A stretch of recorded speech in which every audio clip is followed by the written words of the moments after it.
Start करते हैं chapter 17 forest our lifeline class 7th science.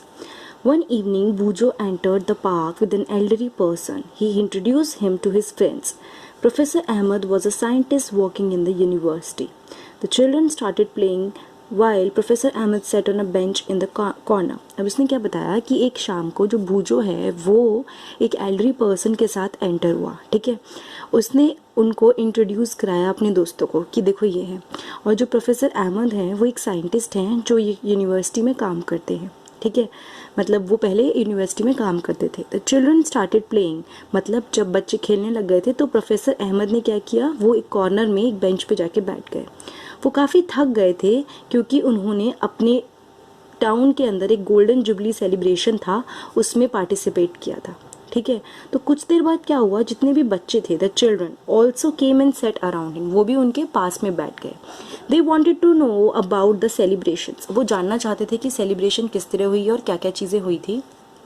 Professor Ahmed ने उनको बताया कि कल्चरल प्रोग्राम के बाद जो सीनियर्स थे, मतलब वो जो टाउन में सेलिब्रेशन हुआ था गोल्डन जुबली का, उसके बाद जो सीनियर्स थे उन्होंने डिस्कस किया कि टाउन में अनएम्प्लॉयमेंट की प्रॉब्लम है. अनएम्प्लॉयमेंट मतलब लोगों के पास नौकरी नहीं है. तो जब सारे कल्चरल प्रोग्राम डांस वगैरह जब हो गए थे तो लोगों ने डिस्कस किया, जो सीनियर लोग थे, कि जो शहर में अनएम्प्लॉयमेंट नौकरी ना मिलने की प्रॉब्लम है. A plan was proposed to put up a factory by clearing an area of the forest just outside the town. तो एक प्लान ऐसा हुआ कि ऐसा हो सकता है कि एक फैक्ट्री हम बनाएं और वो क्या करेंगे, हम एक फॉरेस्ट का एक पूरा एरिया साफ कर देंगे, उसके बाद हम वो फैक्ट्री डालेंगे. This would give the increasing population of the town a chance to get job. अब इसकी वजह से जब फैक्ट्री डलेगी तो जितने भी अनएम्प्लॉयड लोग हैं उनको एक मौका मिलेगा कि उनको जॉब मिल जाएगी. ठीक है, तो वो बता रहे हैं कि किस तरह से क्या क्या चीज़ें हुई. अनएम्प्लॉयमेंट को सॉल्व करने के लिए पॉपुलेशन को, मतलब जो नौकरी देने के लिए एक फैक्ट्री डालने की बात हुई, और वो फैक्ट्री कैसे डाली जाएगी, एक फॉरेस्ट का एक एरिया पूरा साफ करके. The children were very surprise when professor Ahmed told him that many people had objected to this idea. अब लोग, मतलब जो बच्चे थे ना, जब उन्होंने ये बात सुनी तो वो बहुत ही शॉक में थे कि कुछ लोगों को इस बात से प्रॉब्लम क्यों है कि फैक्ट्री डले और जॉब क्या कहते हैं लोगों को मिले. मतलब ये तो अच्छी चीज़ हुई ना कि अगर फैक्ट्री डलेगी और लोगों को जॉब मिलेगी तो ये तो अच्छी चीज़ है. लेकिन कुछ लोग इस बात का ऑब्जेक्शन कर रहे थे. ऑब्जेक्शन मतलब वो इसके साथ में नहीं थे, वो इसके अगेंस्ट थे, वो चाहते नहीं थे ऐसा हो.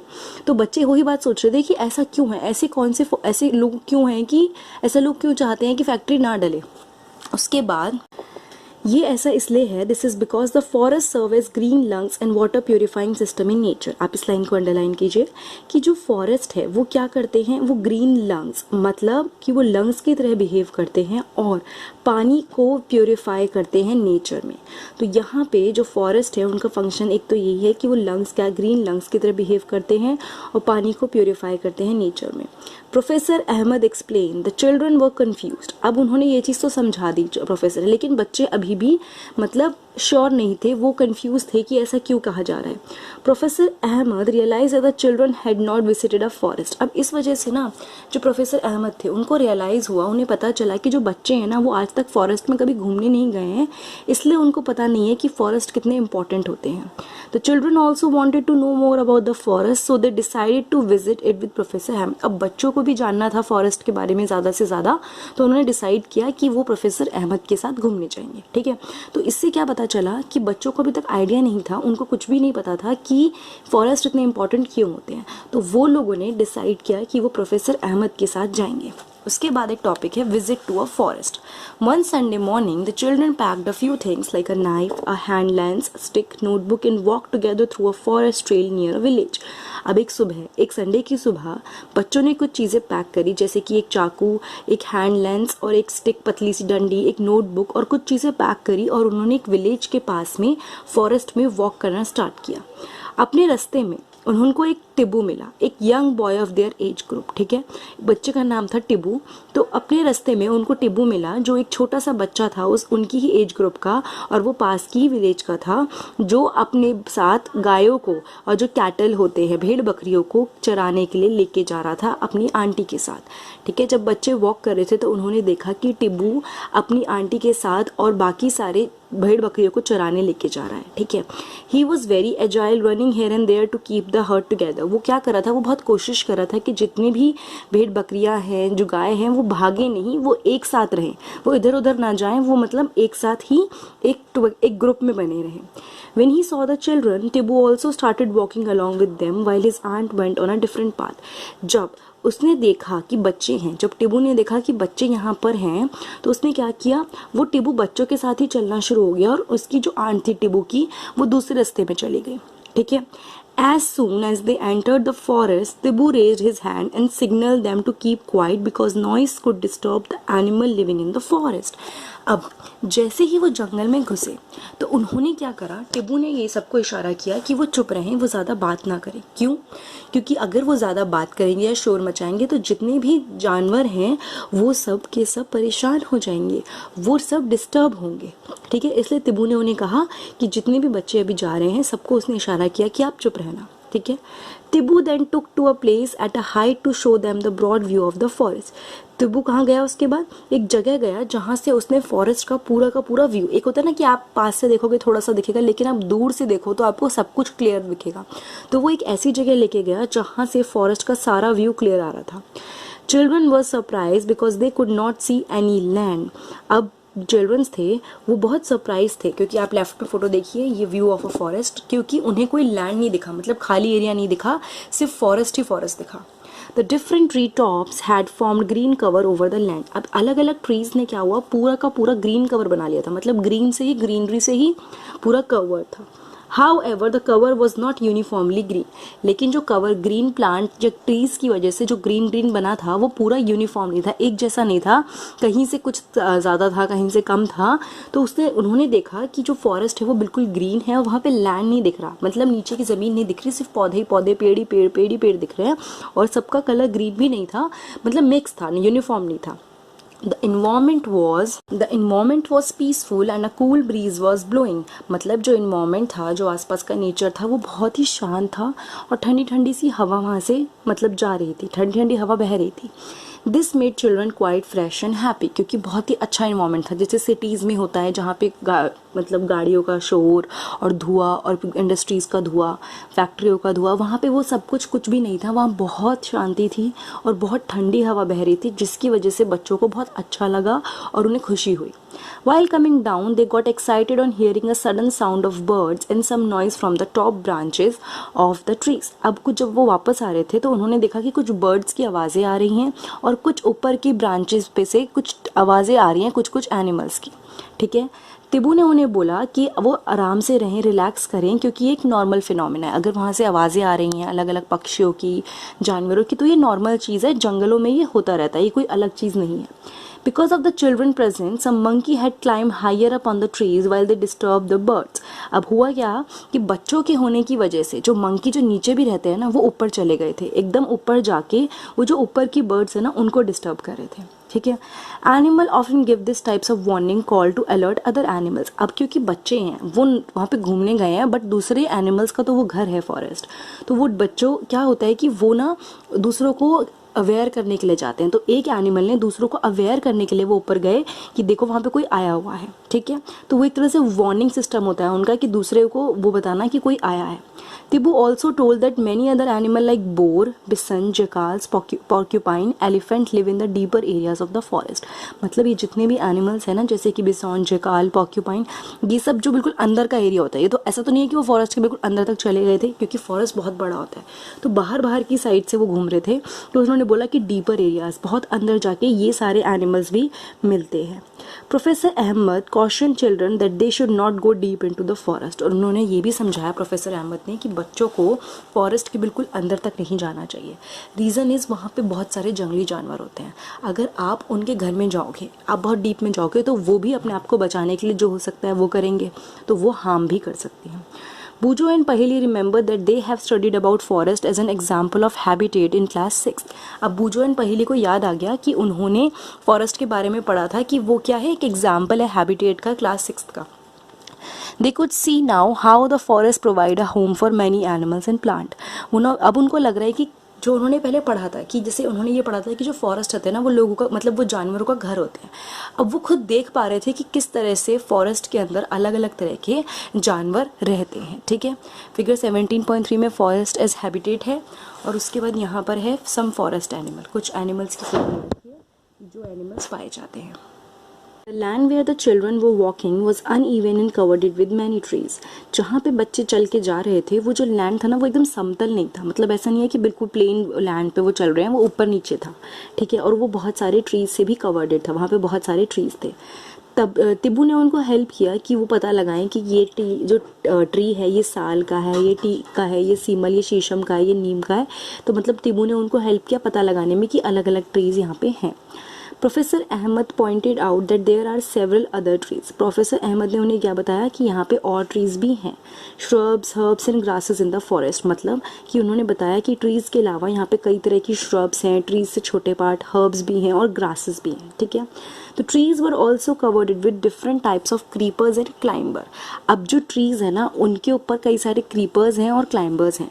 क्रीपर और क्लाइंबर क्या होते हैं, जो नीचे नीचे अगर मतलब उगते हैं, ठीक है, वो होते हैं क्रीपर, और जो धीरे धीरे ऊपर चढ़ते हैं वो होते हैं क्लाइंबर। जैसे अगर वाटरमेलन की बात करें तो वो क्रीपर का एग्जाम्पल है, वो नीचे नीचे ही उगता है। ठीक है, क्लाइंबर में आपके कई आ जाते हैं जैसे कि बिटर गोर्ड वगैरह, क्या होता है वो ऊपर जाके थोड़ा सा उगते हैं, ऊपर ऊपर चढ़ते हैं फिर उगते हैं। तो यही बताया गया कि ट्रीज के अलावा वहाँ पे बहुत सारे क्रीपर और क्लाइंबर भी हैं। जो सन है वो बिल्कुल दिख ही नहीं रहा था क्योंकि लीव्स ट्रीज की इतनी घनी है जिसकी वजह से फॉरेस्ट थोड़ा डार्क लगता है। मतलब अगर फॉरेस्ट घना है तो वहाँ पे सन दिखता ही नहीं है क्योंकि बहुत ज़्यादा क्या हो जाता है, आपका बहुत डार्क दिखता है सब कुछ, ऊपर से लाइट को नीचे आने का मौका ही नहीं मिलेगा। ठीक है, observe the various thing in your home and make a list of those which are made from material which may have been obtain from the forest. ये एक्टिविटी है कि अपने घर में आपको ऑब्जर्व करना है ऐसी चीज़ों को जो किससे बनी है, जो फॉरेस्ट से जो चीज़ें आई हैं उससे बनी है। अब अगर आप देखेंगे तो उसमें वुडन आइटम्स जैसे कि plywood, fuel wood, boxes, paper, match stick and furniture कुछ भी हो सकता है। और इनफैक्ट जो गम होती है, जो ग्लू आप यूज़ करते हैं, ऑयल यूज़ करते हैं, मसाले जो यूज़ करते हैं, जो जानवर को खिलाने का खाना होता है, मेडिसिनल प्लांट जो होते हैं, ये सारी चीज़ें हमें कहाँ से मिलती हैं, ये सारी चीज़ें हमें फॉरेस्ट से मिलती हैं। ठीक है, तो इस एक्टिविटी से आपको आइडिया लगेगा कि आपके घर में जितना भी सामान है उसमें से आधे से ज़्यादा सब हमें फॉरेस्ट से मिला है। ठीक है, ऊपर के उसमें आपको फ़ोटो दिखाई गई है बैम्बू प्लांट की, नीम प्लांट की, ये है शीशम के प्लांट की, और ये है सीमल का प्लांट। ठीक है, शीला जो है उसको लगा कि इतने सारे ट्रीज और प्लांट तो हैं लेकिन इन्हें उगाया किसने होगा। ठीक है, मतलब इतने सारे प्लांट्स और ट्रीज जो हमें दिख रहे हैं उनको क्या कहते हैं, ग्रो किसने किया, बोया किसने है। तो प्रोफेसर अहमद कहते हैं कि नेचर के ट्रीज़ में, मतलब जितने भी ट्रीज़ मिलते हैं उनके पास बहुत सारे सीड्स होते हैं। ठीक है, तो जो फॉरेस्ट फ्लोर है अगर उस पे, मतलब जो फॉरेस्ट है उसके नीचे की जो ज़मीन है अगर उसमें कंडीशन एकदम फेवर में हो, अच्छी कंडीशन हो, जो जिसमें प्लांट उग सके, तो अपने आप ही जो सीड्स वगैरह होते हैं ना वो जर्मिनेट हो जाते हैं और वो डेवलप हो जाते हैं। ठीक है, तो ये एक चीज़ थी जिससे उन्हें पता लगा कि सीड्स जो होते हैं, जो प्लांट इतने प्रोड्यूस करता है, ट्रीज इतने प्रोड्यूस करता है, जिससे वो अपने आप ही ग्रो कर देते हैं। Some grow up into trees, कुछ ट्रीज में बन जाते हैं।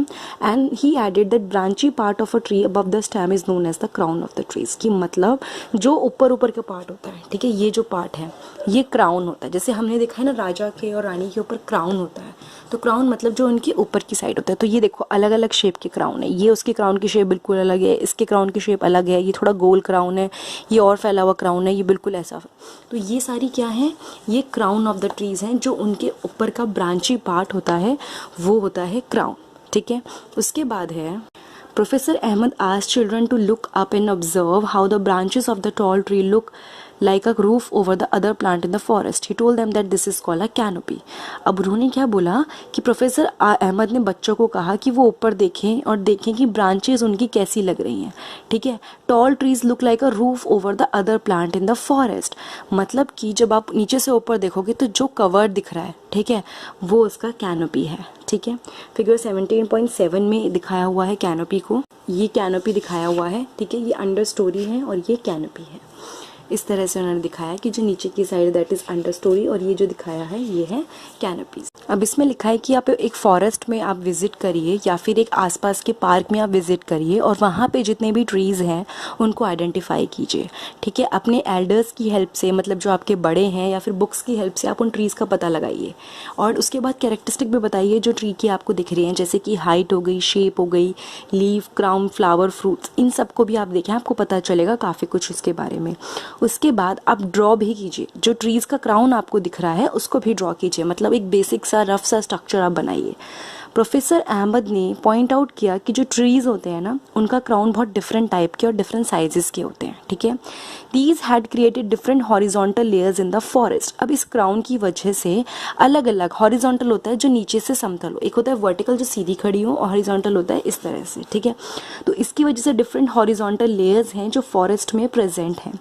इनको हम बोलते हैं अंडर स्टोरीज। ठीक है, अलग अलग जो आपकी हॉरिजॉन्टल लेयर्स प्रेजेंट होती हैं फॉरेस्ट में उसको हम अंडर स्टोरीज बोलते हैं।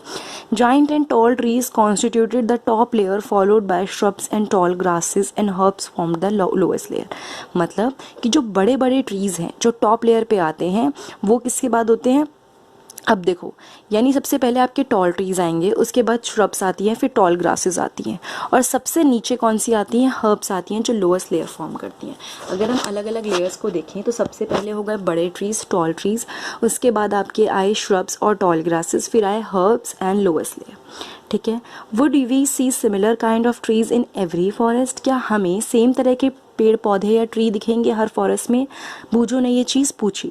तो प्रोफेसर अहमद कहते हैं नहीं, हर जगह पे क्लाइमेट कंडीशन, जो वहाँ का मौसम होता है, हमेशा जो वहाँ पे कंडीशंस रहती हैं क्लाइमेट की, मतलब आपके पर्यावरण की, इन्वायरमेंट की, और बेसिकली जो आपके मौसम की कंडीशंस होती हैं उसकी वजह से ट्रीज़ हर जगह पे अलग होते हैं। फॉर एग्जांपल, जो आप देखेंगे राजस्थान में जाएंगे जहाँ बहुत गर्मी होती है, वहाँ कैक्टस जैसे पौधे ज़्यादा होते हैं क्योंकि वहाँ पानी की ज़रूरत ज़्यादा होती है। ठीक है, तो मतलब पानी वहाँ मिलता नहीं है, तो उन्हें ऐसे पौधे चाहिए, ऐसे ट्रीज़ चाहिए जिनको पानी की ज़रूरत कम हो। तो जो आपकी कैक्टस और वो हैं उनको पानी की ज़रूरत बहुत कम होती है, तो वो वहाँ पे होते हैं।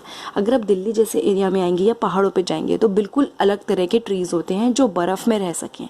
ठीक है, तो यही चीज़ है कि हर जगह की कंडीशन के अकॉर्डिंग अलग अलग ट्रीज़ होते हैं और उनको अलग अलग तरह के इन्वायरमेंट के अकॉर्डिंग आदत होती है कि वो वहाँ रहें।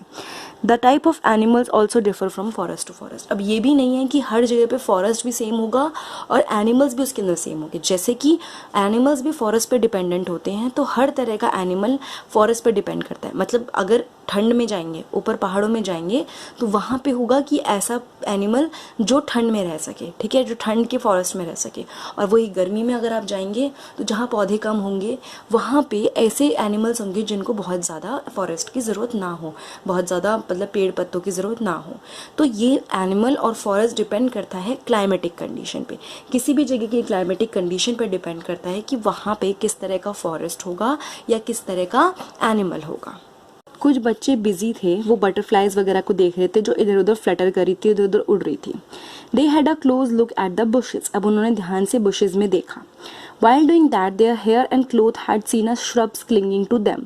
जब वो ये सब देख रहे थे तो उन्होंने देखा कि कुछ उनकी जो सीड्स थे और कुछ श्रब्स थे वो उनके कपड़ों पे चिपक गए थे।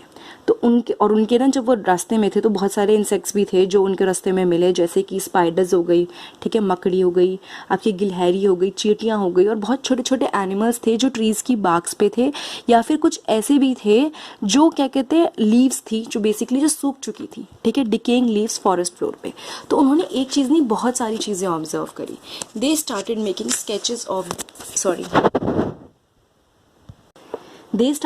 Sketches of these creature. अब उन्होंने इन जितने भी क्रिएचर्स उन्होंने रास्ते में देखो इनकी ड्राइंग बनानी स्टार्ट कर दी। जो फॉरेस्ट फ्लोर था वो थोड़ा डार्क कलर का लग रहा था क्योंकि उसके ऊपर बहुत सारी बुझी हुई, मतलब एकदम होता ना सूखी पत्तियाँ, डेड एंड डिकेइंग लीव्स, मतलब जो बिल्कुल झड़ चुकी हैं वैसी वाली पत्तियों की वजह से वो फॉरेस्ट का जो फ्लोर था, नीचे वाला पार्ट था, बिल्कुल डार्क लग रहा था। Fruits, seeds, twig and small herbs and decaying leaves, इन सब चीज़ों की वजह से फॉरेस्ट फ्लोर पूरा कवर्डेड था और डार्क लग रहा था। The decaying matter was moist and warm, जो मतलब डिकेइंग मैटर था, जो डिकम्पोज हो रहा था। जब क्या होता है, कोई चीज़ झड़ जाती है, जैसे कि प्लांट है, अब वो उसकी पत्तियाँ झड़ गई तो उसका क्या होता है, वो धीरे धीरे पृथ्वी में दोबारा मिलने लगती हैं, मतलब वो डिकम्पोज होने लगती हैं। तो वो यही लिखा है कि जो डिकेइंग मैटर था वो थोड़ा गीला था और थोड़ा गरम गरम सा था। Children picked up various seed and leaves for their collection. Walking over the dead leaf layer of the forest floor was like walking over a spongy carpet. मतलब कि बच्चों ने क्या किया, अलग अलग तरह के सीड्स और लीव्स को इकट्ठा किया उनके कलेक्शन के लिए, और जब वो वॉक कर रहे थे तो उन्होंने देखा कि जो आपका फ्लोर है उसका वो एक स्पॉन्जी कारपेट की तरह है, मतलब ऐसा लग रहा है जैसे कि नीचे कारपेट बिछा हुआ है। ठीक है। Is the decaying matter always warm? Professor Ahmed suggested that the children could perform an activity to get an answer to this question. अब उन्होंने क्या बोला कि बच्चे इसको समझने के लिए एक एक्टिविटी परफॉर्म कर सकते हैं।